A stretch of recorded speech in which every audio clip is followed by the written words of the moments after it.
tal? ¿Cómo están? Bienvenidos a una nueva mañana de radio. Estamos en el 22 de junio del año 2021, el día en el que Pedro Sánchez dará por extinguida la pena de prisión de Oriol Junqueras y de Romeva y de Forn y Forcadell y los Jordis y Rull y Turull y la señora Bassa, o sea, de Oriol Junqueras, que de los 9 reclusos que todavía están cumpliendo la pena por sedición es el que Sánchez ha elegido como interlocutor para intentar adormecer o aletargar la cuestión catalana. La aspiración no es tanto resolver la cuestión como ponerla a dormir un tiempo, ¿no? O dilatarla en el tiempo.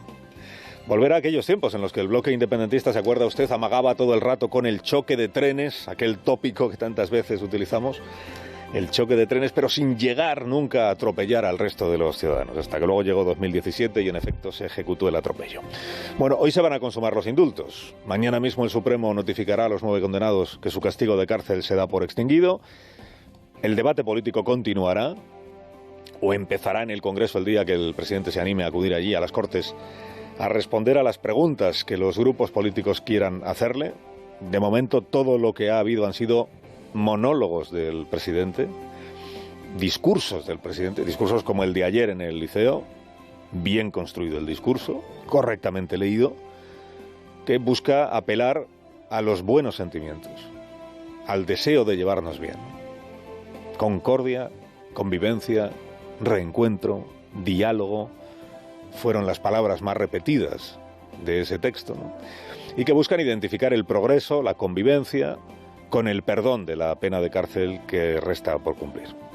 El perdón por el flagrante abuso de poder que los dirigentes independentistas realizaron en el año 2017.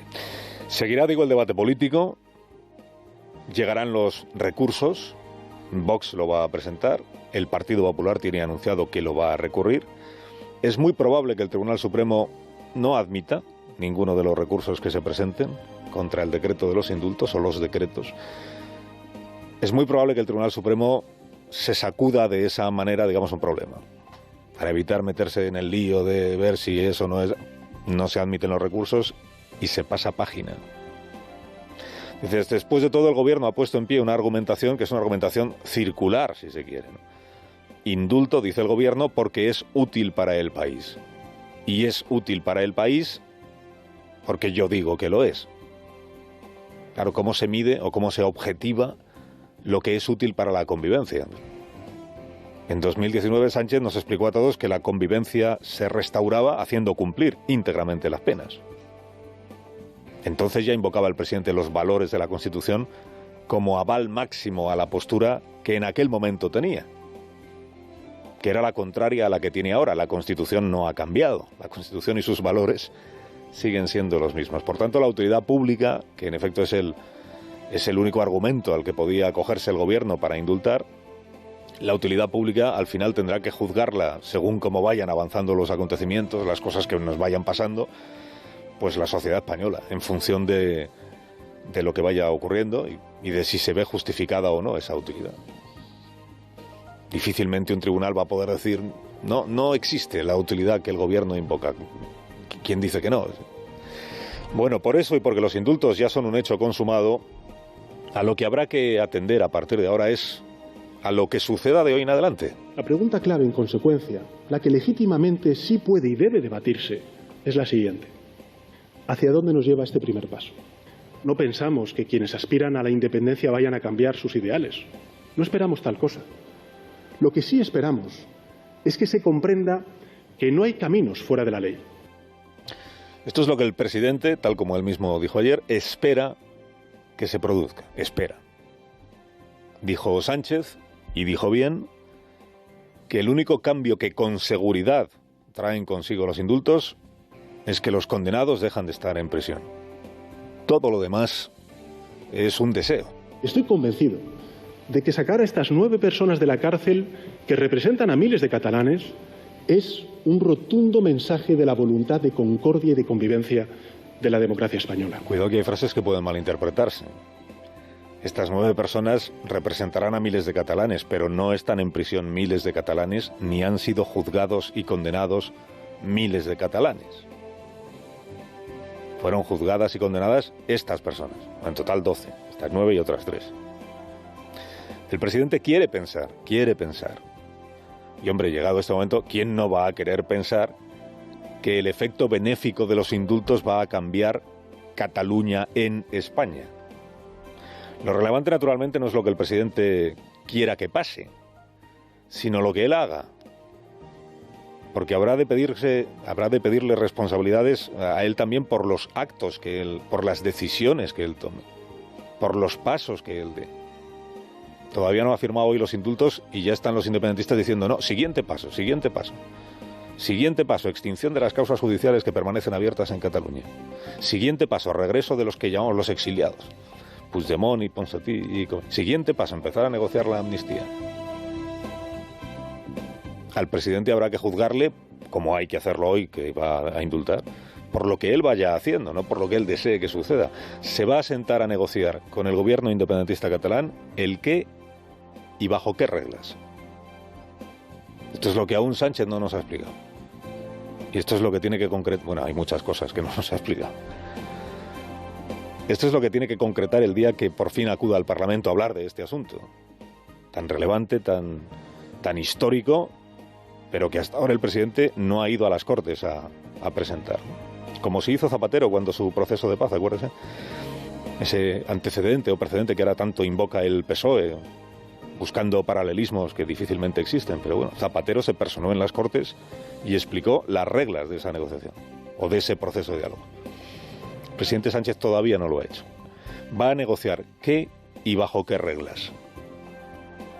Anotamos ya esta palabra que ayer incluyó en su discurso el presidente. Les he dicho que las que más utilizó fueron concordia, convivencia, reencuentro, diálogo.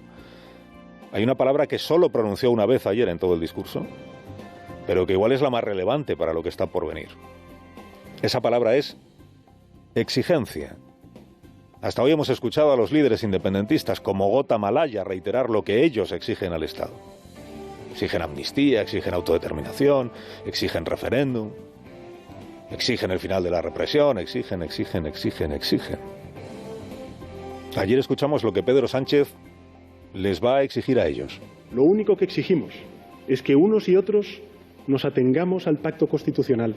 Fuera de la lealtad y de la legalidad democrática no hay espacio para la política. Exige que se atengan al pacto constitucional. Fuera de la Constitución no hay nada que negociar, ¿se entiende? Pues esta es la parte del discurso, aunque sea la menos destacada hoy por todos los medios, esta es la parte del discurso que más preguntas sugiere y más importantes a partir de ahora. La exigencia, ¿cómo debemos interpretarla, presidente? ¿La exigencia es de obligado cumplimiento para empezar a negociar? La exigencia es aceptar el marco constitucional. ¿Para empezar a negociar o para empezar no? Luego ya más adelante. ¿En qué momento entonces? ¿En qué momento hará usted efectiva esa exigencia a la otra parte? Exigencia significa o admites que el marco constitucional es el que hay y es el que hay que respetar, o no hay nada que hablar. ¿Va a exigir el presidente a su interlocutor, el señor Aragonés, que asuma públicamente ya que el único marco posible de negociación es la Constitución española? ¿Lo va a hacer antes de empezar a negociar en la mesa esa de diálogo? Porque sabe que si lo hace el presidente, no hay mesa de diálogo.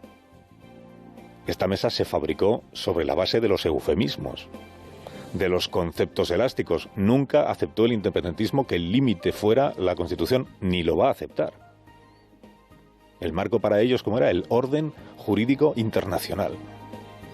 Y decía el gobierno, eso significa Constitución. Y decía el gobierno independentista catalán, no. ¿Cómo vamos a aceptar la Constitución si no aceptamos la soberanía del conjunto de los españoles? A día de hoy no hay un solo indicio a la vista de que el independentismo vaya a aceptar esa exigencia del presidente, el pacto constitucional como marco porque aceptarlo como marco es aceptar que quien decide sobre Cataluña en España es toda la sociedad española y no el 15% de esa sociedad que son los ciudadanos de Cataluña. El independentismo sostiene, y este es el desencuentro último, el esencial, el que nadie a día de hoy ha explicado cómo se puede llegar a resolver o a encontrar un punto de acuerdo. El independentismo sostiene que el resto de los españoles no tiene nada que decir sobre Cataluña. De manera que la pregunta procede: ¿qué significa exactamente, presidente Sánchez, que exige usted lealtad a la Constitución? Lo único que exigimos es que unos y otros nos atengamos al pacto constitucional. Y sobre todo, ¿cómo garantizará a los ciudadanos de todo el país, que ya han sido testigos reiteradamente de la facilidad un poco embarazosa con que usted cambia de criterios y de principios, cómo les garantiza que en esto no acabará sosteniendo usted lo contrario de lo que hoy sostiene? De utilidad pública sería que por una vez el presidente se comprometiera a asumir la responsabilidad, si llega el caso, de haber traicionado la confianza de quienes hoy generosamente van a dar por buenos los indultos, creyendo que en ningún caso serán el principio para alterar el pacto constitucional por la puerta de atrás. Del independentismo ya sabemos lo que cabe esperar. Se vio en 2017. Esta es la novedad en realidad que se ha producido en comparación con otros intentos de diálogo y de negociación que protagonizaron los presidentes anteriores, que todos ellos intentaron, llamándole de una manera o de otra, encontrar una salida negociada a la cuestión catalana. La única novedad es que en 2017 ya hubo una proclamación de la independencia y fracasó. Y que los líderes de aquella revuelta, de aquella arremetida, ya saben lo que hay. Del independentismo ya sabemos lo que cabe esperar. Ayer mismo dio prueba de su voluntad de respetar, ¿verdad?, las instituciones del Estado, con el recibimiento que le hicieron a Sánchez y a su discurso. De quien no es fácil saber qué cabe esperar es del presidente del Gobierno de España. Carlos Alsina, en Onda Cero.